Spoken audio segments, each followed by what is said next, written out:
घाटशिला के लिए अब चुनावी बिगुल फूंक गया है। पहले ही बीजेपी ने प्रत्याशी दिया, उसके बाद फिर मुख्यमंत्री ने घोषणा की कि रामदास दा के बेटे ही चुनाव लड़ेंगे।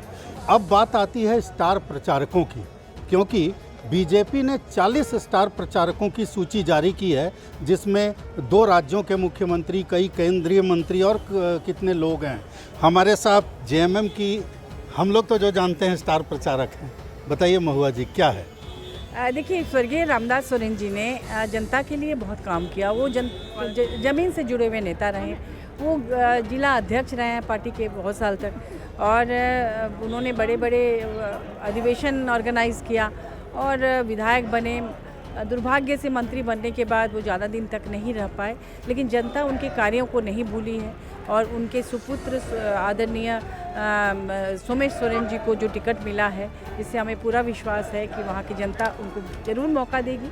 और जिस तरह से माननीय मुख्यमंत्री हेमंत सोरेन जी झारखंड की जनता के लिए काम कर रहे हैं, तरह तरह की योजनाएं ला रहे हैं धरातल पर, उससे उनके प्रति भी लोगों का इतना विश्वास है कि वो झारखंड मुक्ति मोर्चा और इंडिया गठबंधन के अलावा किसी और पार्टी से के कैंडिडेट को वोट नहीं करेंगे।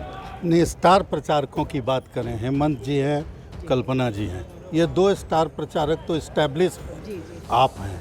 अब ये बताइए कि उनके 40 का मुकाबला आप लोग कैसे कीजिए? देखिए, उनके 40 का मुकाबला सिर्फ हमारे माननीय मुख्यमंत्री हेमंत सोरेन जी और कल्पना जी मिलकर ही कर सकते हैं। बाकी तो हम लोग साथ में हैं, लेकिन इसकी ज़रूरत भी नहीं है। खुद माननीय हेमंत जी और कल्पना जी इतनी सशक्त हैं, समर्थ है कि उनके खड़े हो जाने से ही विरोधी मात हो जाएंगे। जहाँ तक बात है कि बीजेपी को ऐसा लग रहा है कि पिछली बार जो गलतियाँ हुई वो नहीं करेगी, और दूसरी महत्वपूर्ण बात कि 6 सालों में हेमंत सोरेन जी ने राज्य में जो कुछ भी किया है उसके खिलाफ जो माहौल है बीजेपी के अनुसार, उस माहौल का लाभ मिलेगा। आपको लगता है कि 6 साल में ऐसा माहौल बना है कि उसका लाभ बीजेपी को मिलेगा? बिल्कुल नहीं। देखिए, मैया सम्मान योजना यहाँ की जब भाजपा का कार्यकाल था 2000 साल में झारखंड बना, पर उसके बाद से करीब 17-18 साल यही तो वो लोग कह रहे हैं कि योजना में 10 परेशानियां हैं। मैं बता रही हूँ, वो उनके कार्यकाल में मानव तस्करी, महिलाओं की तस्करी चरम सीमा पर थी। आप रिकॉर्ड उठाकर देख लीजिए कि भाजपा के कार्यकाल में कितनी महिलाएं झुंड के झुंड दूसरे राज्यों में जाती थी, कितने दलाल पकड़े जाते थे। वो आपको पता होगा कि गुमला, सिमडेगा, खूंटी, वहाँ से सारे जो ट्रैफिकर्स थे उनको माननीय मुख्यमंत्री जी ने ख़त्म किया, उनको सजा हुई। दिल्ली में उनके जो प्लेसमेंट एजेंसीज दिल्ली में भी थे, इन इलाकों में भी थे, वो सब खत्म हुआ। अभी उस सब का नाम आपको सुनने को नहीं मिलेगा। नहीं महुआ जी, एक जुड़े मैं बता रही हूँ कि इन्होंने जो सावित्रीबाई फुले किशोरी समृद्धि योजना का लाभ दे रहे हैं, सीएम एक्सीलेंस स्कूल बना के उसका लाभ दे रहे हैं, और वो चाहते हैं अपने झारखंड को पूरे देश में नंबर 1 राज्य बनाना।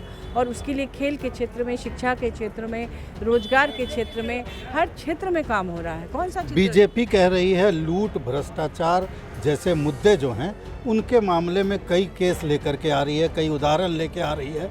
नियुक्तियों में घोटाला हो रहा है, नियुक्तियां नहीं हो रही हैं, परीक्षाएं रद्द हो रही हैं, ये सब मुद्दा है। देखिए, बीजेपी के कार्यकाल में परीक्षाओं का क्या हाल था, ये रिकॉर्ड उठाकर आप देख सकते हैं। उसे नियमित करने का काम माननीय मुख्यमंत्री जी अभी कर रहे हैं। और दूसरी बात, जो ईडी की जो कार्रवाई हुई थी आईएएस ऑफिसर्स पे या जिन पर भी, उनमें से मैक्सिमम जो धनराशि जहाँ से उगाई हुई है वो भाजपा के कार्यकाल की थी, इस कार्यकाल की नहीं थी। विनय चौबे भाजपा के कार्यकाल के तो नहीं है महुआ जी। देखिए, वो आईएएस लोग या जो भी हैं, वो सभी जिनकी भी सरकार होती है उस समय वो लोग होते हैं। तो ये जो पल्स हॉस्पिटल को लेकर ईडी ने जो पूजा जी के खिलाफ जो भी कार्रवाई की, आप ही की एसीबी, आप ही के आईएएस पर। बता रही हूँ, पल्स हॉस्पिटल भाजपा के कार्यकाल में बना था, वो हमारे जेएमएम के कार्यकाल में पल्स हॉस्पिटल नहीं बना था। और उस समय कोविड जब आया था, उसी समय हमारी सरकार बनी थी।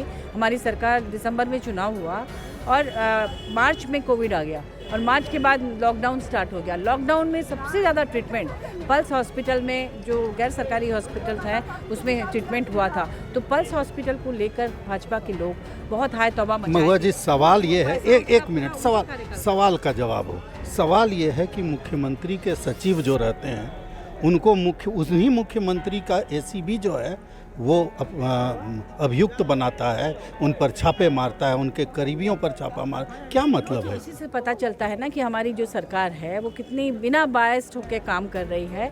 वो भ्रष्टाचार को बिल्कुल बर्दाश्त नहीं कर रही है, तभी तो उनके कार्यकाल में इस तरह का काम हो रहा है। आपने खुद ही अपना जवाब दे दिया। नहीं, इसमें आपने राजनीतिक जवाब दे दिया। चलिए, तो महुआ जी का साफ तौर पर कहना है कि स्टार प्रचारकों की अगर बात करें तो 40 की तुलना में उनके पास हेमंत हैं, कल्पना है।